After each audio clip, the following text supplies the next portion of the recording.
I think it is. It was a surprise. Look, the Twitter. My guess is the Twitter folks had completed their depositions. My guess is there was nothing in there that Elon's attorneys saw that made them think, there's nothing new in here that looks like we've got a shot in court. So might as well just go forward with the deal we'd proposed in the first place. When you first heard about it, your initial reaction was? I was surprised. You mean his letter? Yeah. His letter. Yeah, I was surprised. I thought he was going to end up saying, going to court and saying, look, we can't raise the debt in this environment, and all, the market comps are down 30 to 50%, and my bid's at a premium. These guys aren't going to loan me the money.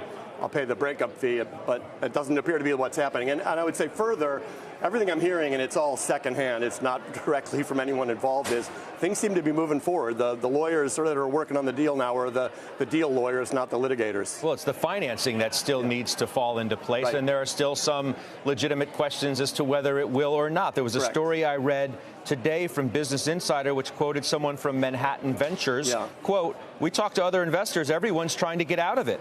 No one thinks it should be valued at $44 billion," is what this person from Manhattan said. Well, that's no surprise. That story. The original offer was made at a market high. All the comps, Facebook, Meta, Snap, everybody's down. So it's looking like a hard road to hoe.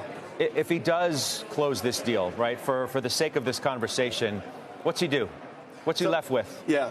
So, the challenges are obvious. The challenges are the advertising market, which is Twitter's primary revenue stream, is contracting, and it looks like it's going to continue to contract. However, I've always felt like the company needed multiple revenue streams. We added the data revenue stream with the purchase of GNIP. That's now a 9-figure revenue stream for the company.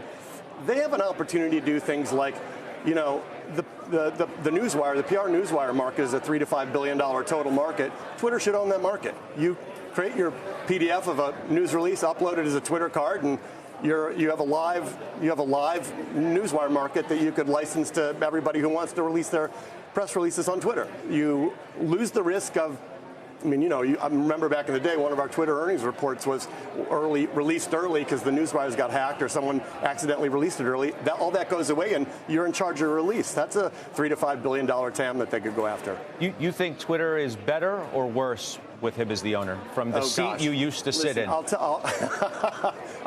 know you have an opinion on that. I'll give you my honest. This is my honest answer. I'm not trying to be equivocal. The guy's created 3, world-changing companies. You could say, he started PayPal as well, and he's solved major engineering problems at Tesla and SpaceX. But Twitter is not an engineering problem.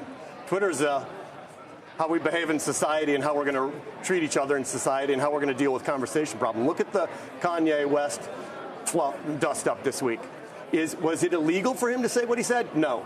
Is it obviously horrible for him to say what he said? Yes. So Elon's instincts, which he said earlier, I think maybe earlier this week or end of last week, to look, we should just follow the letter of the law in the countries in which we operate, and anything outside of that letter, gets to stay up on the platform. Okay, well, that means Kanye's stuff stays up on the platform, and if that's the kind of global town square you want to run, you have to deal with the consequences. Would you have left it on the platform if you were running? I think it was an obviously easy thing to take down. It was obviously horrible and inciting people to violence. So I'm going to read you some headlines. The Economist: will Elon Musk own Twitter end up as a quote unquote deal from hell? Musk appeasement of Putin and China stokes fears of new Twitter policies. That's from WAPO, the Washington Post. Yeah. Your reaction to when you hear those kinds of headlines, it goes to the question of whether you think it's better or worse that he has this property. I think, I'm quoting Fred Wilson, one of the early investors in Twitter from Union Square Ventures. I think it's a bad idea for one person to own Twitter. I actually like it. Disagreeing with Jack Dorsey and others here, I actually like it as a public company and having as much of it as possible out in the open with a public board and everything that entails.